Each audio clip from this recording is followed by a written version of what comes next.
my pleasure today to have Ed Durfee here as our speaker.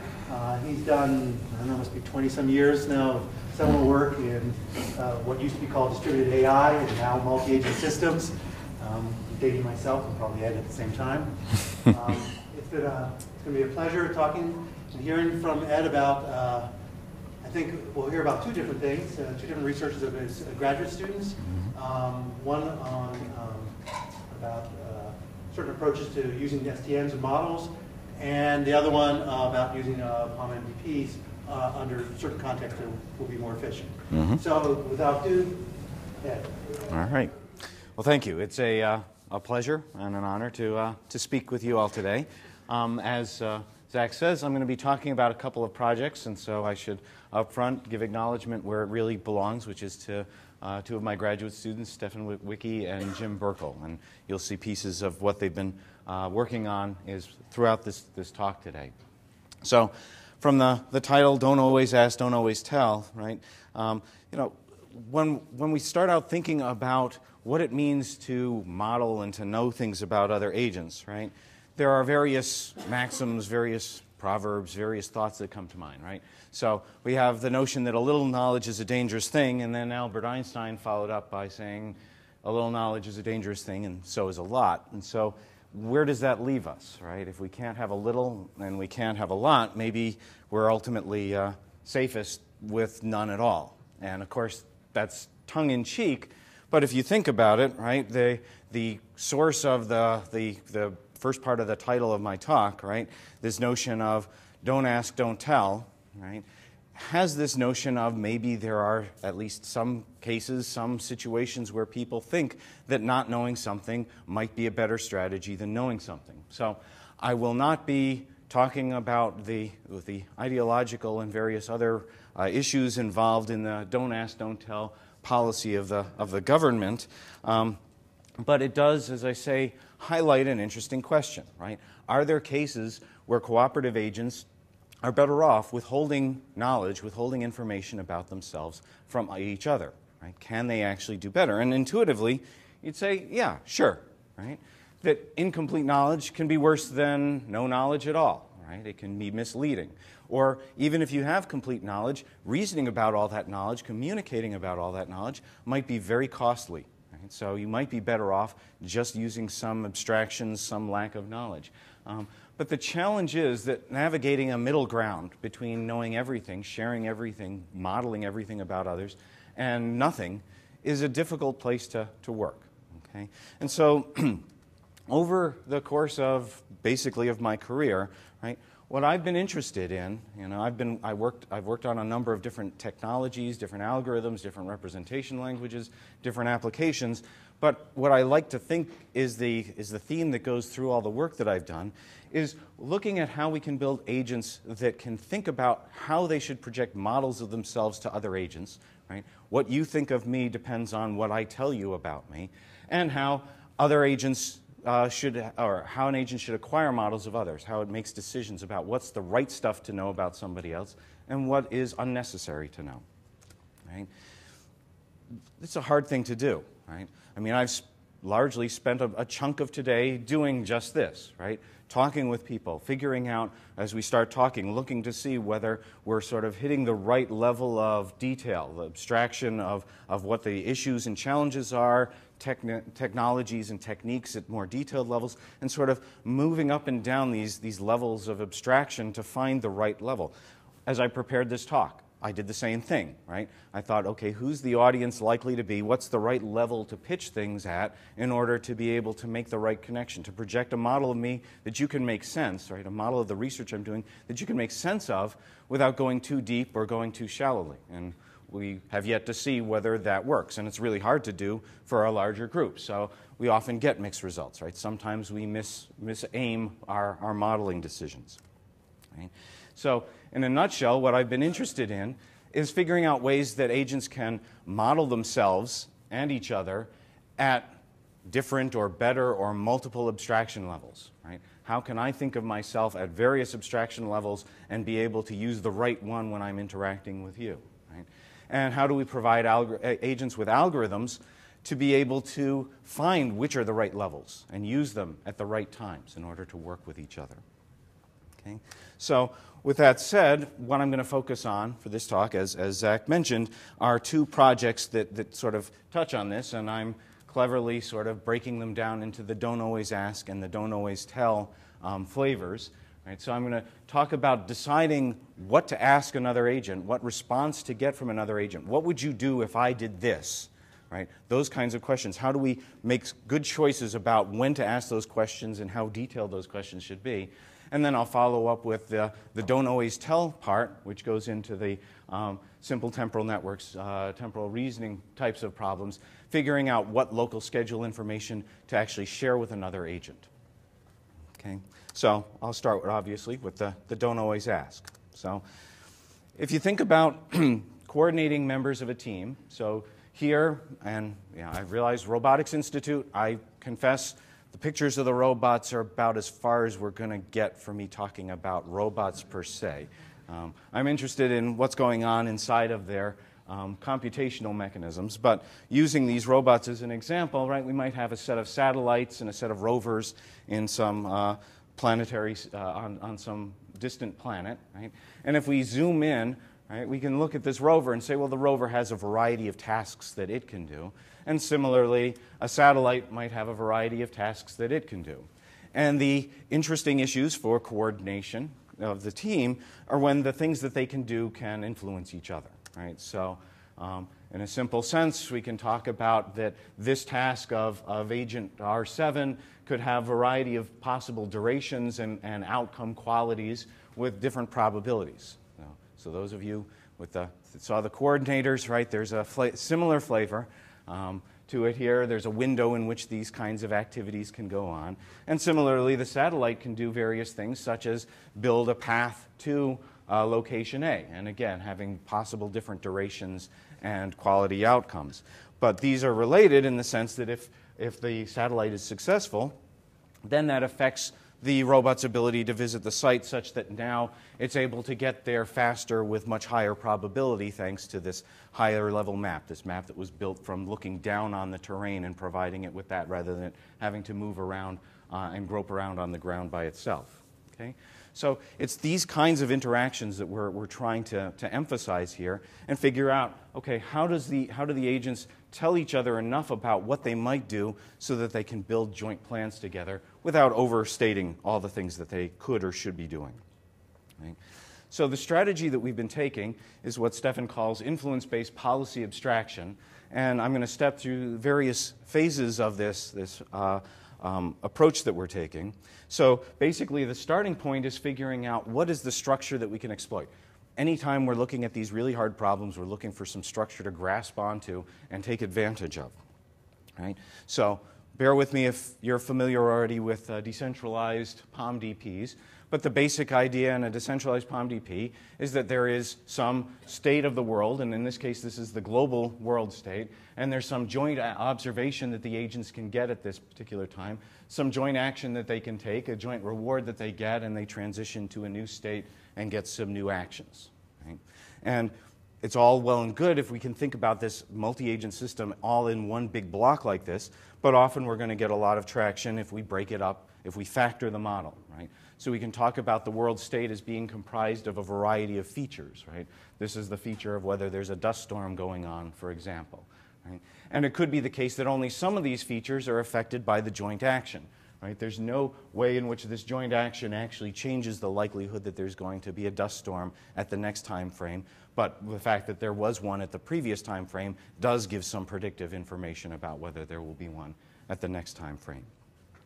So this is all well and good, but we can even do better if we break it up in terms of different agents having their own local state. We factor the state space so that each agent sees its portion of the local state. And in this case, we've got the most extreme version of this factoring, right? Where each of these agents has its own local state, it can take its own actions, get its own rewards, move through the state space. There's nothing that each is doing that affects the other one. And in this case, right, this is a real easy type of multi-agent system to scale up. There's no coordination to reason about. Right? Nothing we have to worry about for how one agent can affect another. So we can basically scale this up ad nauseum, we can just have each of the agents compute its optimal policy, and the collection of optimal individual policies is the optimal joint policy. Okay? So this isn't a particularly interesting problem.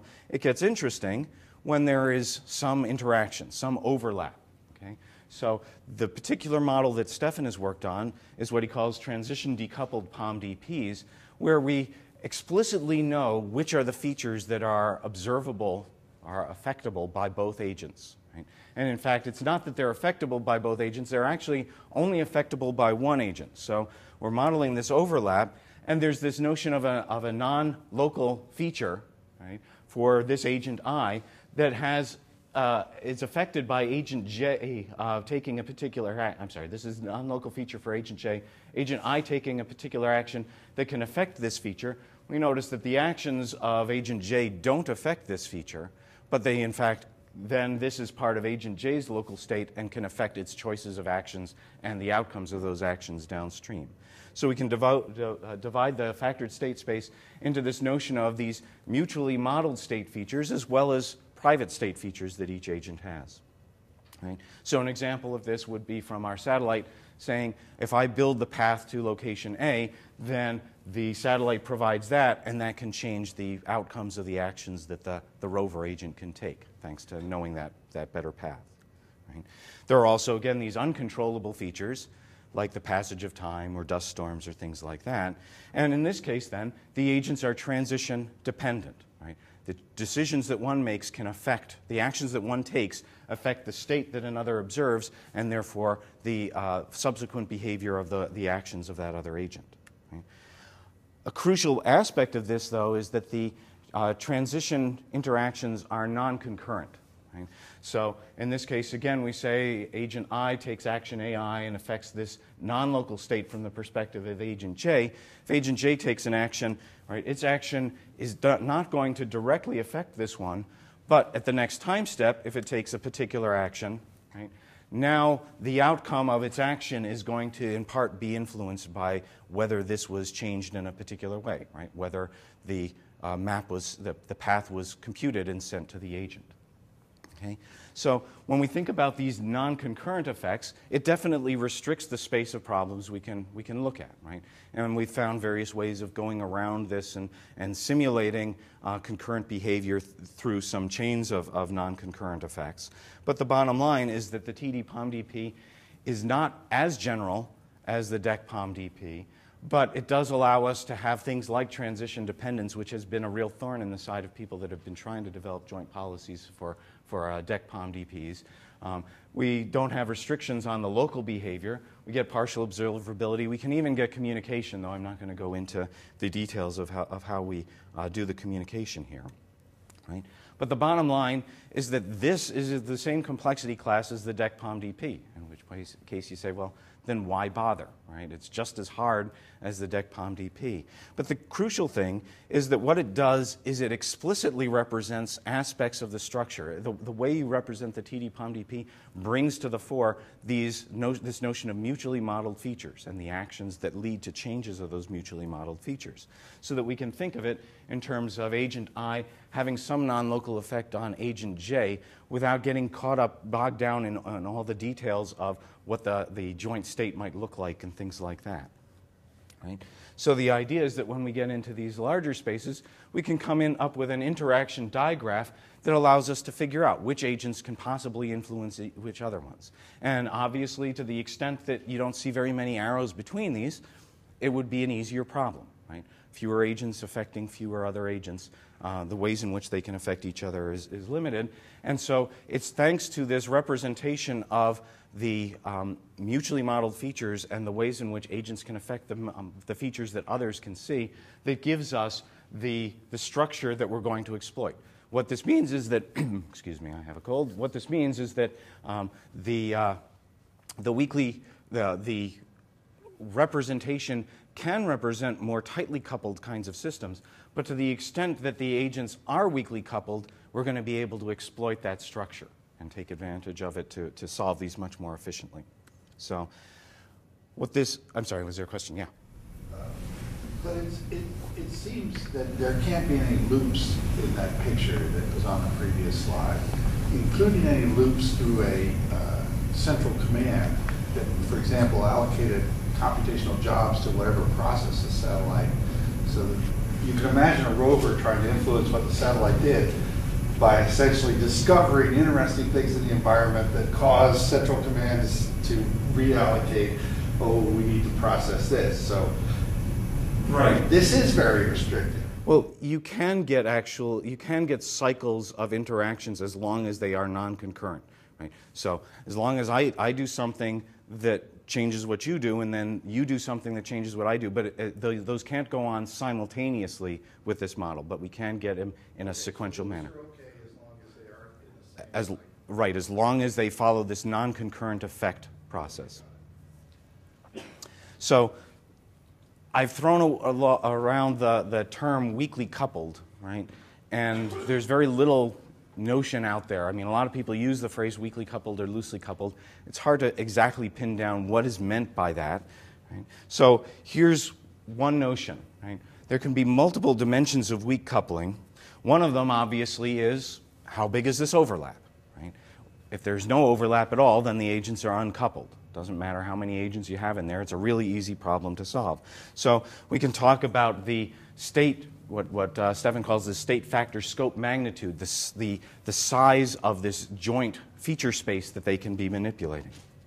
Right? And this affects the complexity of the best response calculation that the agents have to come up with. As an agent is saying, given what your plan is, what's my best response to that plan? What's the best plan that I can take in response to that?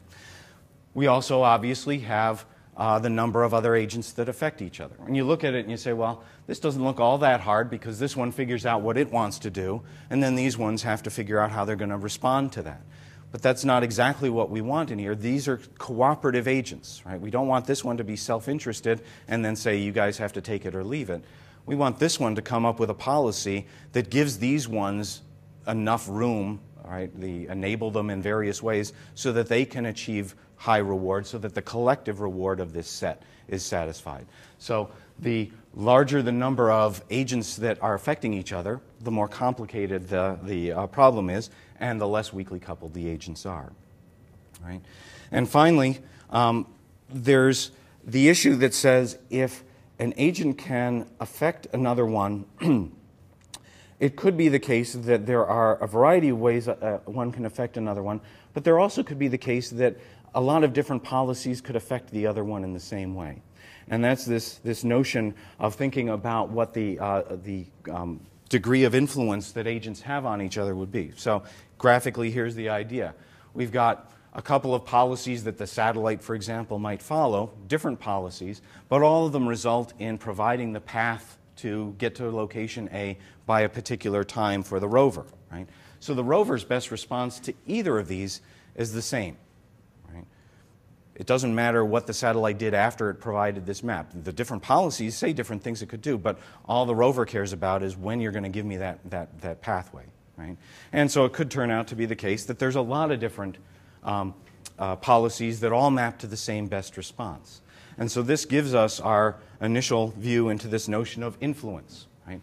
That really, if we carve up the policy space into the way it's going to differentially affect the responses of the other agent, we might have many fewer ways that are materially different to the other agent than there are individual policies that influencing agent could take. Right? And it's this collapsing, this abstraction that says, as far as this agent is concerned, I don't care which of these you're doing. Right? I care about the impact of all these, the influence that any of these will have on me, but as far as I'm concerned, they all have the same influence, so I don't care which one you adopt. Right? So if we can agree on that influence, then we're going to be able to solve the problem efficiently without having to enumerate all the possible joint policies. Right? So this is our example of don't ask. Right? This one has generated this policy. It could ask, what is your best response to this policy? But it doesn't make sense to. Because it's already found out what the best response is to the policies that have the same influence already. So this is a case where saying more is not going to gain, or asking for more information is not going to gain the agent any value. Right? So this notion of degree of influence, if we look at the number of unique influences over the number of policies, if we have very few influences, right, for the number of policies, then we would say the agents are weakly coupled. There's very little you do that affects the choices that I would make. As we get farther down here to the extreme point where each policy invokes a different response, then we're going to have very tightly or strongly coupled types of agents. And there's nothing in our representation that forces us to be down at this end versus that end. What we want to do is, if we're down in this end, we want to be able to take advantage of it. Okay. So again, I throw in this last third degree of influence, the third degree of dimension of weak coupling, which is this proportion of weakly influencing peer policies that could occur. Okay. And in fact, what Stefan has developed, and this is from a paper that will show up this May at the AMOS conference, is basically a way of looking at the complexity of solving one of these joint problems, where we have the complexity of computing a best response, which is going to be dependent on the degree of overlap between those features that the agents could have, the number of best responses that need to be computed, and here's where this degree of influence, right, this reduction in this number is going to occur. dp is always a fraction, less than 1, so we're going to have fewer of these, but they're going to be raised to the number of the agent influences. And in fact, this is the width of the interaction digraph that the agents are using. So it's not to the power of all of the agents, it's to the power of the set of agents that are most interacting with each other, right? The maximum amount of agents that are influencing each other rather than to the power of all the agents. But then we throw in this additional component here, which unfortunately is something that's difficult to look at a problem and measure, but basically this is, okay, if we can cut down on the number of influences, the number of best responses we're computing, that's great. But what does it take for us to find these different equivalence classes of policies? How do we carve this up in an efficient way? So we have to take into account that this might be more expensive than the gains we're going to get there. Okay. So once we have taken that step, then what we can do is abstract these complex behaviors in these accurate and simple but accurate models of influences. So again, instead of saying I'm going to hand a policy to another agent and have it compute a best response, I'm going to abstract into the set of influences and come up with the best response associated with a particular influence. Right?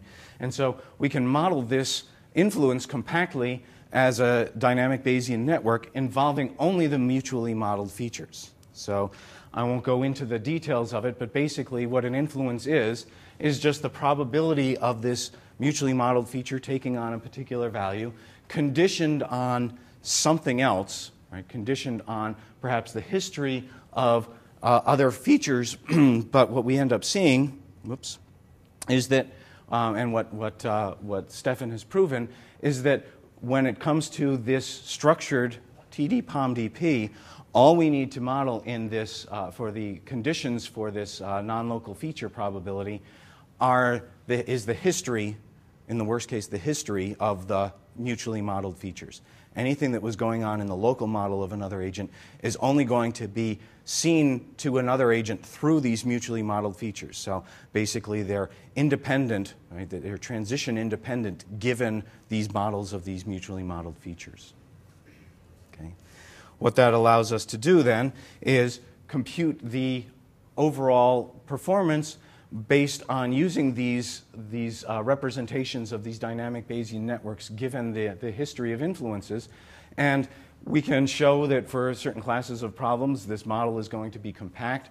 The parameters needed to represent the influences are going to be small, especially for small time horizons, so that the history isn't too long. Or there are cases where the features are actually Markovian, so we can use just the most recent value of that feature rather than the whole history of the feature. And the number of feasible influences settings also remains small, and that's a desire that we have. And what we did empirically was we said, let's look at a space where we have these random tasks. I won't go into all the parameters of this, but basically generating a set of agents that have a randomly assigned set of tasks where we randomly pick some non-local effects, some influence, some enablement, if you will, that one agent can have on the task of another. And at a high level, right? What we see is that, not surprisingly, as the number of tasks per agent rises and the number of different ways the tasks can be fit into the window of execution grows, the number of possible policies also grows, and this is log scale over here. So they're growing exponentially with with the number of agents and especially with the size of the time windows. And when we look at the influence space, it's the same. Right? It's also growing exponentially. But the good news is that if we actually look at the ratio of the influence space to the policy space size, what we see is that, yes, they're both growing exponentially, but the influence space size is growing much, much more slowly at a much smaller exponential rate than the other, right? So that, in fact, in some extreme cases, we have 10 to the minus 14, a magnitude of 14 reduction or order of magnitude 14 reduction in the number of influences that we're dealing with here. Big savings in terms of trying to compute a joint policy if we can cut down by that factor. Okay. So the trends that we observed in looking at the influence space size is that as the influence abstraction grows more and more effective as the size of the problems gets larger, as the influence space size increases, right, with the influence space size is going to increase with the size of the encoding, the window of interaction can have a significant effect on the influence space size. So the smaller the windows of interaction, the smaller the influence abstraction and encodings, the larger the problems, the more we're down at this end of things. Right? The notion is that the algorithms we develop are not built just for something that falls below a threshold here, but they're just going to be more and more effective the farther down we are here. We can apply them down at this end, but they're not going to be any better than other kinds of algorithms. Okay, so the last couple points are pretty quick to talk about. Right? We can constrain the local policy formulations around the desired influences. So if you think about it, what we got is an agent. We'll look at agent I, and it says if I know what my peers' influences are, right, if there's a set of proposed influences, then I could compute either my optimal policy in response to those influences and say, here's the influence that I would give. Or we could go the other way and say, and if not only do they say, here are the influences that they have, but here's the influence we want out of you, right, I should be able to go back the other way and compute my optimal policy given the constraints on both what they're going to be doing for me and what they're expecting me to do for them. Okay. And so the strategy for doing this, right, is to take the policy formulation process and map it into the dual LP formulation where we can talk about occupancy measures associated with this. And it turns out that for the types of domains we're looking at here, with finite time horizons where time is an element of the state space, the occupancy measure is going to capture the probability of reaching a particular state. And so we can take advantage of that to be able to basically map back and forth between this notion of influence and the notion of occupancy measure, either by saying, given a policy, right, or given a policy that it's following, we can use a linear program to compute what the influence that policy is going to exert would be. Or we can go the other way, given a influence that needs to be exerted, we can introduce that as a constraint on the policy optimization process so that it's going to find the optimal policy that is consistent with this required output influence that the agent should have. And so finally what we're able to do then is say, given those linear programs, we can enumerate the influence space much more efficiently. What we can do is instead of finding every possible policy and grouping them together, instead what we do is we say, well, I can start out by asking whether there is any policy that can achieve an influence anywhere between these extremes. And I can solve the linear program for it, and I find a particular value, right, a particular policy, and it says, yes, there's a policy that can achieve this influence here. Right? At which point, I don't have to look for any more policies in this space. I've established that there is an influence here, and now I can do the search in the regions next to it. So if we have a finite policy space, we're going to be able to explore this space of influences in this divide and conquer type of way, where we're going to find as many policies as there are influences as opposed to every possible policy that exists. Okay. Finally, the last step then is to coordinate over the influence space. Right? And again, we have this picture where, given the others' influences and the influence that I've promised to others, I'm going to end up computing my local policy, and everybody's going to do the same. And so if we search through the space of combinations of everybody else's influences and mine, we're going to be able to find the overall solution. And of course, that's a search that we're going to have a large search space that we're going to be working through. So for example, if our interaction diagraph is that 1 influences 2 influences 3, right, we could say for each of the influences that 1 could have, we're going to compute what all the possible influences that 2 could have, and then all the possible responses to those that agent 3 could have, pass the values back up.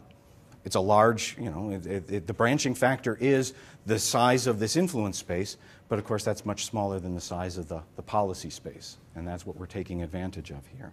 And this, I won't go into it, but this is an example of where you can have a cycle in the digraph, and basically all we're doing is we're cutting off time slices and saying an agent at a later time we can treat as a different agent than that same agent at an earlier time, and it just means we're going to have a much deeper tree here. We can solve it, but it's definitely going to have a larger exponent in that combinatorial search that we're doing, but we can find it. And again, thanks to the use of the influences and the trimming of the branching factor, we're going to be able to we can find the solution faster. Right? So let me just show you an empirical comparison. Again, we have this notion of the agents with their random tasks. And what we can see is that if we compare our optimal influence space search with searching through the naive policy space, if the problem is small enough, the overhead of actually computing the influences doesn't pay off. We're better off just searching the policy space. But as we work our way out, and again, this is a log scale here, we're going to do increasingly well using the abstraction from the influences. Similarly, if we compute the solution in a centralized way with a mixed integer linear program, there's a crossover point where the problem gets hard enough that we want to change over. Right. The other experiments we did were comparing to some of the state-of-the-art policy search algorithms out there that work with transition dependence, spider and separable bilinear programming. And what we can see in these diagrams, and I'll use the callouts to show them, is that we can get an order of magnitude speed up for, in this case, simpler problems, smaller interaction windows. And notice that the other algorithms are fairly flat. Even though down at this end we are more weakly coupled, they're not taking advantage of that weakly coupled structure. They require roughly the same amount of computation all the way across the board. Okay. Finally, we can look at longer chains of interactions and see that, whereas those other approaches only apply to 2 agents, right? Ours, for even this kind of a problem, which is actually pretty hard, this chaining, we can scale it up to 5 agents. And finally, to finish off this part of the talk, we can even use a bucket elimination variation of this optimal influence space search to be able to take advantage of other structure, such as a structure like this one, right, where it's a shallow depth associated with a tree, just a very broad notion of the influences that agents can have. And in this case, whereas if we just use that depth first simpler algorithm I showed you, we quickly explode. Here, taking advantage of the bucket elimination, we can get up to 50 agents. Again, it's a very contrived structure, if you will, but the notion is that this is, as far as it goes, to the extent that structure like this exists in our problem, our algorithm is tailored to take advantage of it. Okay. All right. I had promised Steve and others that I would talk a little bit about STNs, so let me jump to the don't tell side, and you can certainly ask questions at the end about either of these. So the don't always tell side, what we're looking at here, is multi-agent scheduling, and just really simple example of a problem. We've got Anne, who's trying to get 4 things done today, has various intervals in which those things can be done, and the goal is to figure out when each of these activities should start. Right? And in the multi-agent case, then they each have their activities, and some of them, like this group project, might need to be coordinated. They should start the group project together. Right? It's a group project. So in our case, we have agents between the humans and the scheduler, trying to help the humans schedule their activities. Right? Examples of where this happens, the particular problem that we were looking at was coordinating the activities of people that have cognitive deficits. So if they're in some sort of a residence for people that are starting to have some cognitive failure, we want them to be able to find each other, to interact. If their PDAs suggest when they should go to the lounge, maybe when there are other people there so that they can participate in a game of cards or go to the laundry room at the same time. The notion is that we want to be able to have these people maintain some degree of privacy and autonomy, and yet we want them to be, these systems to coordinate over these joint activities as makes sense. Right? So here's a little bit of quick background. We have the notion of a temporal CSP, right? Our time point variables, our constraints that talk about the differences between the values of the start time and end time, for example, for this study session. So the study session is going to last between 30 and 240, for example, and that it's going to precede the exam studying session or the exam taking session. And the solution to this then is assigning times to the variables that are consistent with the constraints. Okay? This can be solved in polynomial time, which is great. When we extend it to the multi-agent STP, right, the notion is now we've got a set of these individual agent STPs, and we've got these constraints that, for example, 8 a.m. means the same thing to both of the agents. Right? The group project start times should be at the same time. Right? So we have these additional constraints that should apply. Okay? So we have a set of intra-agent constraints and a set of inter-agent constraints. And the strategy for solving the problem then could involve a traditional approach, which would be to look for the fully path-consistent answer. So we would say we have to add edges in here to make sure that we look at the differences between every pair of vertices. And in fact, we have to throw all those ones in as well in order to make sure we check for full path consistency. And the good news is that this is order v cubed algorithm for checking for this full path consistency, but there's a lot of edges that we're throwing in, and we're throwing in edges that are doing things like giving some difference constraint, some constraint between the start time of Ann's study session and the end time of Bill's run time. Right? Why do we want to have agents have to, why do we want some agent to have to compute this? Right? It shouldn't make any difference.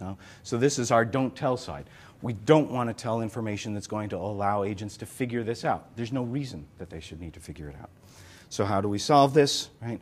Our approach is to apply partial path consistency using a triangulated graph. So this is the notion of a triangulated graph. We've added additional edges in here such that we have all of the time points are involved in triangular sets of constraints.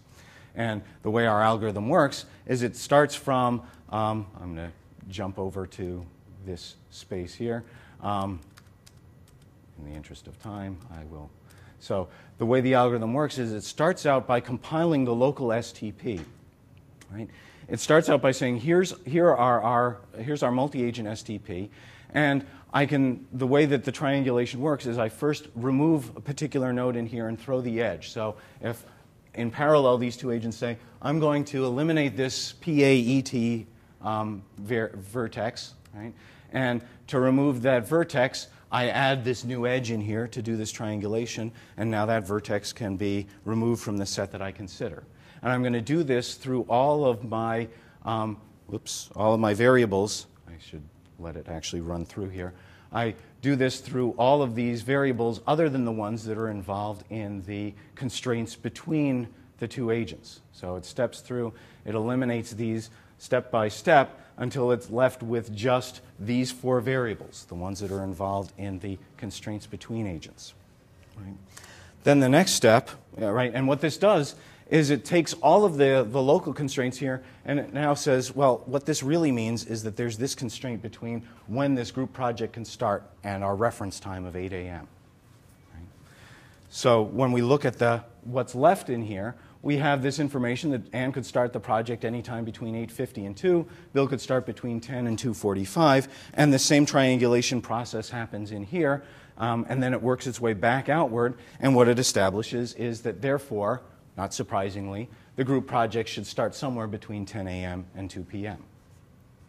And then this can then be pushed far all the way back out where this edge is changed, and then we propagate back out, adding these vertices back in again. And when we're all done, what we've got is this overall graph of the simple temporal network where each of these bounds has been tightened to the maximum extent possible without removing a possible solution in here. Right? So this tells me that the end time of the run could happen anywhere from 195 to 480 minutes after 8 a.m. Okay? That's great, right? Except that even though this is what's called a decomposable solution, any value for the vertices in between those ranges is allowed. Once we pick one, in order to make sure that we don't then pick the wrong thing somewhere else, we have to propagate out from there. Right? These guys are nodding their heads. Yeah, that's what we had to do with the coordinators. Right? And so there's this disadvantage that there's this amount, all this communication, this propagation that goes on. And if we allow agents to potentially work concurrently, there's a chance that they're each going to assign a value to a variable that looks fine independently of each other, but collectively pushes them into a part of the space where they're going to end up being unable to find a solution. So the answer to that is to decouple, to add in additional constraints that will sacrifice some space of the solutions, but will allow the agents to continue safely concurrently. How does that work? It's pretty easy, right? So this is an algorithm from an Amos paper that will be appearing this summer. So basically, the decoupling process works by once we get to this shared STP, right? We've seen that we get to this point here, but we can also heuristically pick some value. Say, this is going to happen at 12 noon. Right? The group project it could start between 10 and 2. I'm going to pick noon. Right? Split the difference. Right? That implies, of course, that has to happen on both sides. And once we assert that additional constraint, then what that means is that these constraints between the agents aren't necessary anymore. Right? This has made those already satisfied. There's no way that those could not be satisfied given this choice. And then when we propagate our way back out again, right, we solve the local STPs, we now assert this noon, this tighter bound here, and things propagate back out again. If I push the button enough times to do it, there we go. So it works its way back out again. And notice, whereas this used to be 195, now it's 315. So we've definitely cut down on the space of possible solutions to this problem by having nailed down this particular value. But the good news is, and I should take this off of the timing, the good news with this is there aren't any interagent constraints anymore. Right? So that means each of these agents, given the latitude that their schedules allow them here, right, are able to then pick whatever value in this interval they want, and then they still have to do propagation, but the propagation is only internal to them. They don't have to propagate across each other. They don't have to constantly be updating each other about what's going on. Right? Doesn't that make it more brittle, too, though? Because you've ruled out certain choices. Decoupling will always do that, right? So you're putting a stake in the ground, and you're saying we're going to work around this stake, and it will make it more brittle, and I'll show you that in a second. Right? So basically, there's the approach where this is done centrally, and that was done by Luke Hunsberger.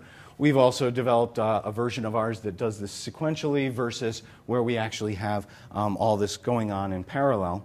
And we can look at the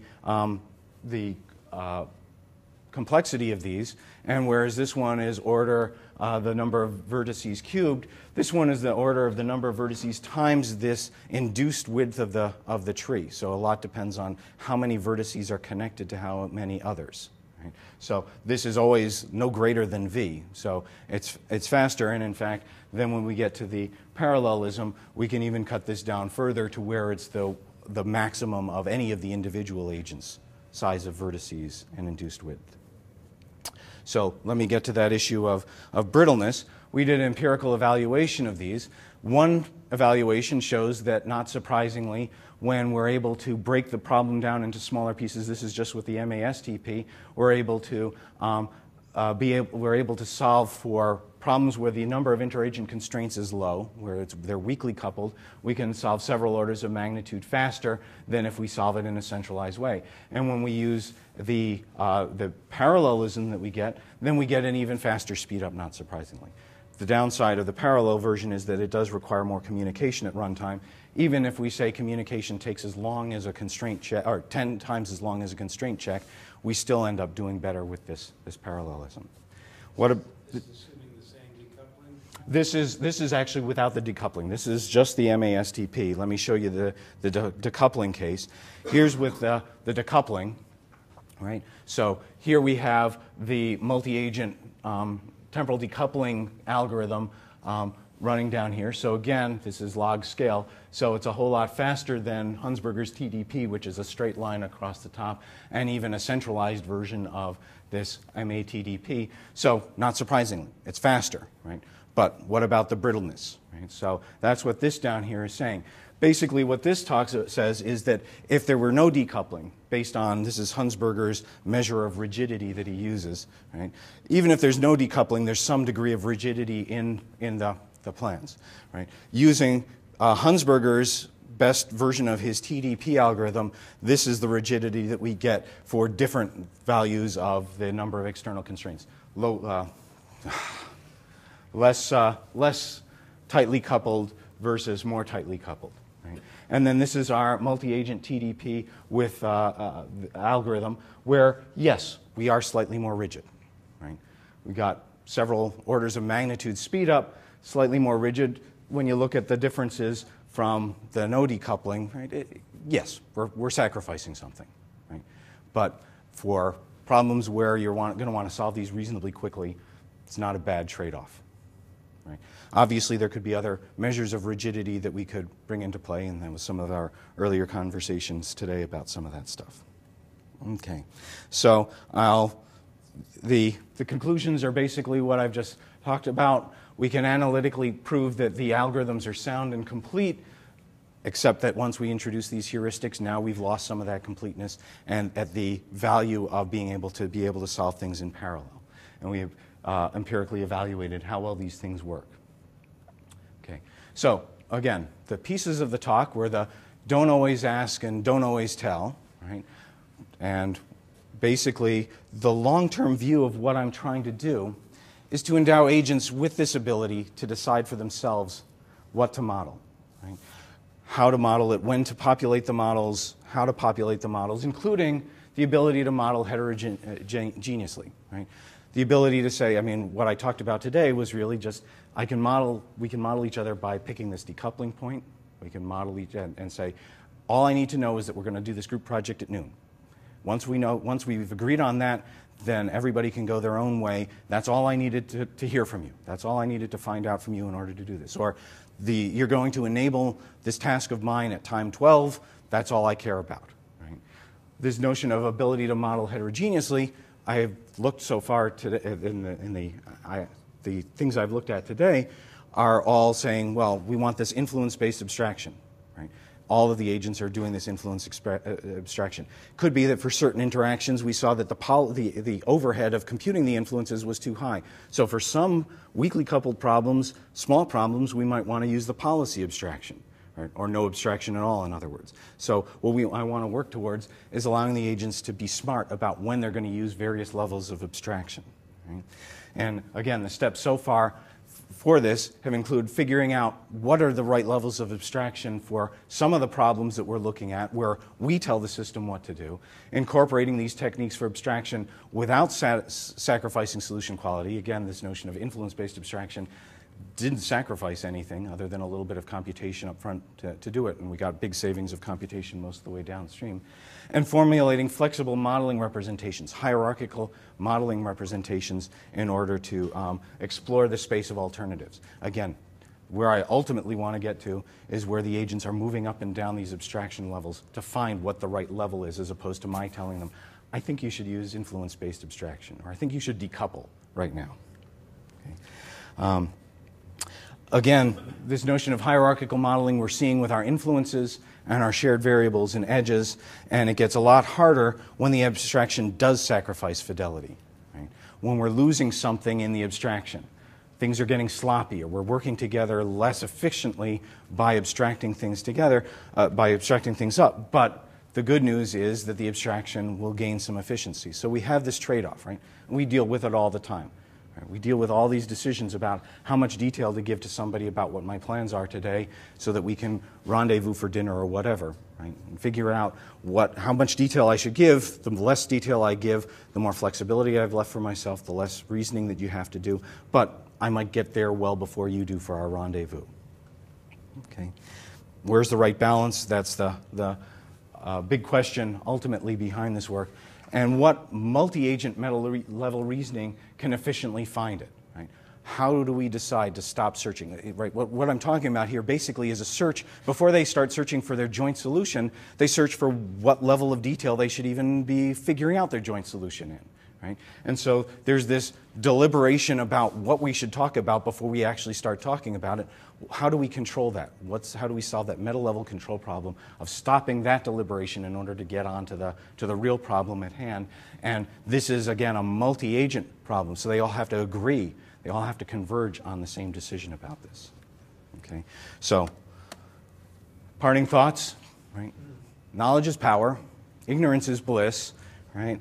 Fermi said, it's no good to try to stop knowledge from going forward. Ignorance is never better than knowledge, right? But Emerson said, there are many things of which a wise man might wish to be ignorant. Right? And all this captures it in a nutshell, right? That knowledge isn't everything. Ignorance can be beneficial in order to be able to have agents work together well. And that's kind of what the whole don't always ask, don't always tell view of things is, right? That there are places where judiciously being ignorant is a good idea. Okay? So, I'm finished with what I've got. Are there any questions? Chris? Yeah. So it seems to me that abstraction is really key here. It's clearly very important to solve any kind of complicated problem. But it also seems that to get abstraction right, you need to solve the problem already, in the fully coupled sense. I'm not seeing a way that an approximate solution tells me that it's okay to make an abstraction because I have, say, some bound on the lost utility, or however you want to measure whether an abstraction is okay. Right. So a lot is, what is the measure of whether an abstraction is okay? Right. So yes, if what we're talking about is preserving optimality, right, then the kind of abstraction I was talking about with the influence abstraction does preserve optimality. Right. There is it. But it seems to critically depend on sort of exact matches, and if you live in a world of real numbers, you're never going to have it. I don't necessarily buy that. I thought you had to have exact equality. You do, right? But there are lots of times where there are, so the most obvious case is, let's say an agent has 10 tasks. One of those tasks is the one that affects another agent, right?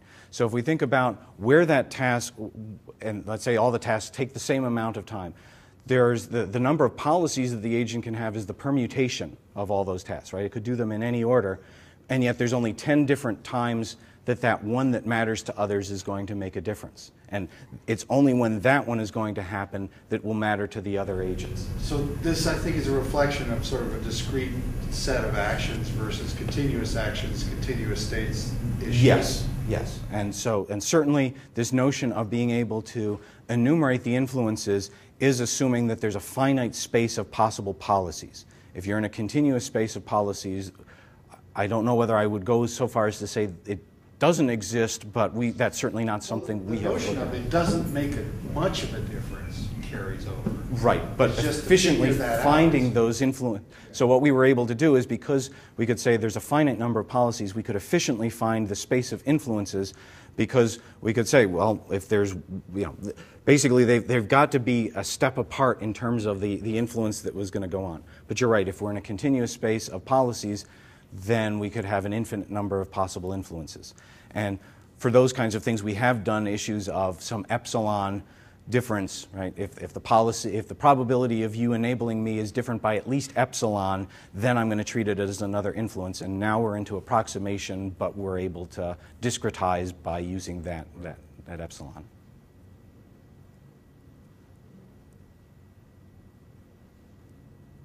Are there any more questions? So, okay.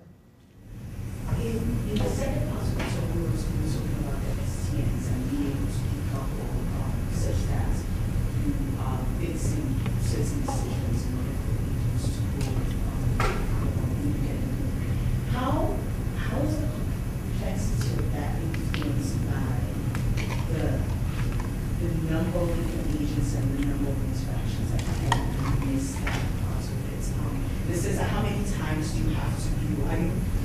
Are you looking at this decision for 2 agents at a time? Are you looking at it for the whole set of agents? And how many times do you have to do that? So that's a good question. So in the distributed algorithm, you have to do that. So the question is, if we have more than 2 agents in this decoupling of STNs, how many times can we just solve that on a pairwise basis or all at once, or do we have to solve it in a more sequential way? And the answer is, it is in a more sequential way. That what ends up happening is after you have decided heuristically on one decoupling value, you do need, across that shared STP, right? You don't have to propagate it all the way out to the details, but within those variables that the agents share, you have to propagate that decision through those, and that's going to narrow down other possible intervals that you can assign variables for other things, and then you would pick that next decoupling, which would eliminate yet other interagent constraints, and you would do that in the shared STP until all of the interagent constraints are gone. Okay, and do you need to backtrack those if you make a bad decision? So yes, I mean, you're never going to need to backtrack to make those assignments, because the way that the decomposability of this STP is as long as when you make a choice, you then propagate through the shared STP, anything that's left is still going to have to be a satisfying answer. It could be the case, though, that whatever you nail these things down to, then when you go out into the real world and start executing, you say, gosh, I wish I had nailed that meeting time down to 11 instead of 12. Things would still work given the new dynamically added constraints to the system. So yes, in that larger sense, you might want to be able to renege or backtrack over certain decoupling decisions and push forward from there. So the whole issue of using the STN is to say what we want to do is pick these decoupling points so we have a pretty good chance of not having to revisit them, but there's always the chance that we might have to if things go badly. So one of the questions that comes, I think, directly out of that is, you talk about doing this offline almost as opposed to doing execution.